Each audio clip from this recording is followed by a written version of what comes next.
আসসালামু আলাইকুম। বাংলাদেশ বেতার গোপালগঞ্জ। খবর পড়ছি ওশান বিশ্বাস। ফরিদপুরের মধুখালী ও বোয়ালমারী থানার কার্যক্রমকে আরও গতিশীল করতে দুটি গাড়ি প্রদান করেছে পান্না গ্রুপ। ফরিদপুর ১ আসনের সংসদ সদস্য প্রফেসর ড মোহাম্মদ ইলিয়াস মোল্লা এতে প্রধান অতিথি হিসেবে উপস্থিত থেকে দুই থানার কর্মকর্তাদের হাতে গাড়ির চাবি তুলে দেন। এ সময় পান্না গ্রুপের কর্ণধার লোকমান হোসেনের ছেলে আরিয়ান খান উপস্থিত থেকে গাড়ি হস্তান্তর কার্যক্রমে অংশ নেন। বিদ্যমান সরকারি মৎস্য খামার সমূহের সক্ষমতা ও মৎস্য উৎপাদন বৃদ্ধির লক্ষ্যে অবকাঠামো উন্নয়ন প্রকল্পের আওতায় গোপালগঞ্জে জেলা পর্যায়ের কর্মশালা অনুষ্ঠিত হয়েছে।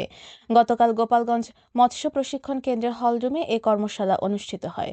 মৎস্য অধিদপ্তরের ঢাকা বিভাগের পরিচালক মোহাম্মদ আহসান হাসিব খান কর্মশালায় প্রধান অতিথি হিসেবে উপস্থিত ছিলেন।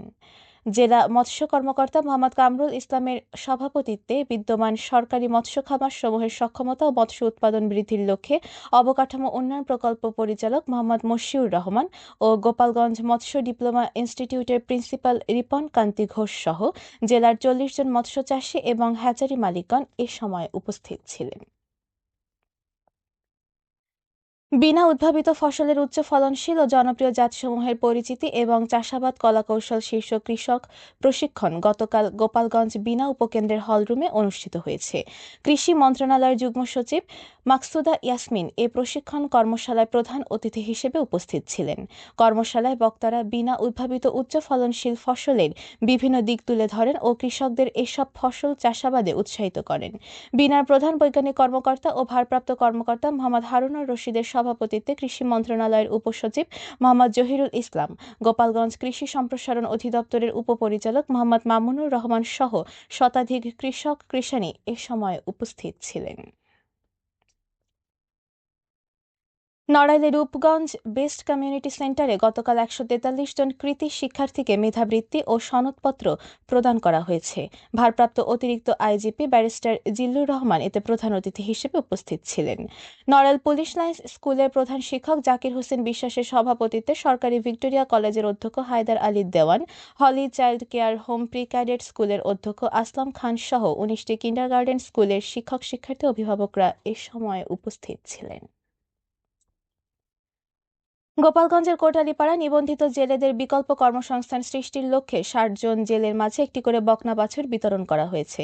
গতকাল কোটালীপাড়া আদর্শ সরকারি কলেজ মাঠে উপজেলা নির্বাহী অফিসার শাগুফতা হক প্রধান অতিথি হিসেবে উপস্থিত থেকে এসব বকনা বাছুর বিতরণ করেন। দেশীয় প্রজাতির মাছ ও শামুক সংরক্ষণ প্রকল্পের প্রকল্প পরিচালক খায়রুল ইসলাম পাভেল, সিনিয়র উপজেলা মৎস্য কর্মকর্তা শাহজাহান সিরাজ, উপজেলা প্রকৌশলী শফিউল আজম, উপজেলা বিএনপি সাধারণ সম্পাদক আবুল বশার হাওলাদার, পৌর বিএনপির সভাপতি ইউসুফ আলী দাঁড়িয়া, সাধারণ সম্পাদক অলিউর রহমান হাওলাদার সহ অনেকে এ সময় উপস্থিত ছিলেন।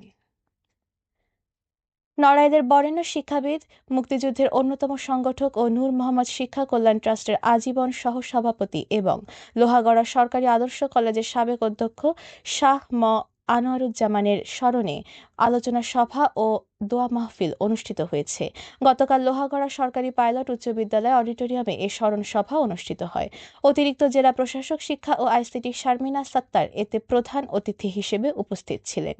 লোহাগড়া উপজেলা নির্বাহী কর্মকর্তা শাম্মী কায়সারের সভাপতিত্বে জেলা পরিষদ প্রশাসক বীর মুক্তিযোদ্ধা মোহাম্মদ মুস্তাফিজুর রহমান আলেক, লোহাগড়া সরকারি পাইলট উচ্চ বিদ্যালয়ের সিনিয়র শিক্ষক মোহাম্মদ মহসিন আলী, বিদ্যালয়ের সহকারী প্রধান শিক্ষক মোহাম্মদ হাফিজুর রহমান, লোহাগড়া নূর মোহাম্মদ শিক্ষা কল্যাণ ট্রাস্টের সদস্য সচিব S M Hayatuzzaman, Motijheel ideal school and কলেজের অধ্যক্ষ ড মোহাম্মদ শরীফুজ্জামান, বীর মুক্তিযোদ্ধা আব্দুল হামিদ, সাবেক প্রধান শিক্ষক নাসরিন জামান, লোহাগড়া আদর্শ কলেজের প্রভাষক মোহাম্মদ কবির হোসেন, জেলা বিএনপির সাংগঠনিক সম্পাদক মোহাম্মদ টিপু সুলতান সহ গণ্যমান্য ব্যক্তিবর্গ এ সময় উপস্থিত ছিলেন। গোপালগঞ্জের মুকসুদপুরে পানিতে ডুবে ২ বছর বয়সের আলিফ নামে এক শিশুর মৃত্যু হয়েছে। গতকাল সকাল ৭:৩০টার সময় মুকসুদপুর পৌরসভার লখাইচর গ্রামে এ ঘটনা ঘটে। শিশুটির পরিবার জানায়, আলিফ ঘর থেকে বের হয়ে সকলের চোখের আড়ালে বাড়ির পাশের পুকুরে পড়ে যায়। পরে তাকে উদ্ধার করে মুকসুদপুর উপজেলা স্বাস্থ্য কমপ্লেক্সে নিয়ে গেলে কর্তব্যরত চিকিৎসক তাকে মৃত ঘোষণা করেন।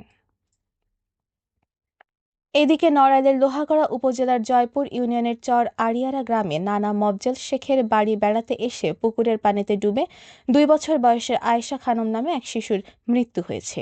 শিশুটির পরিবার জানায়, গতকাল বিকেলে পরিবারের সদস্যদের অজান্তে বাড়ির পাশে খেলতে গিয়ে আয়েশা খানম পুকুরে পড়ে ডুবে যায়। বেশ কিছু সময় পর এলাকাবাসী পুকুরের পানিতে আয়েশাকে ভাসমান অবস্থায় দেখতে পান। তাৎক্ষণিকভাবে তাকে উদ্ধার করে লোহাগড়া উপজেলা স্বাস্থ্য কমপ্লেক্সে নেওয়া হলে কর্তব্যরত চিকিৎসক তাকে মৃত ঘোষণা করেন। সবশেষে আবহাওয়া।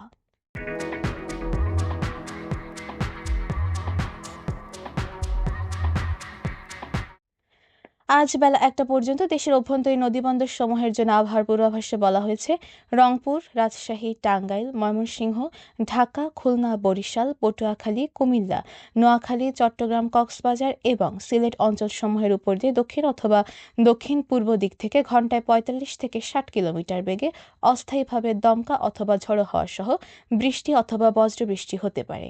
এসব এলাকা নদীবন্দর সমূহকে 1 নম্বর সতর্ক সংকেত দেখাতে বলা হয়েছে। খবর শেষ হলো। আমাদের পরবর্তী খবর প্রচারিত হবে সকাল 10টা বেজে 30 মিনিটে বাংলায়।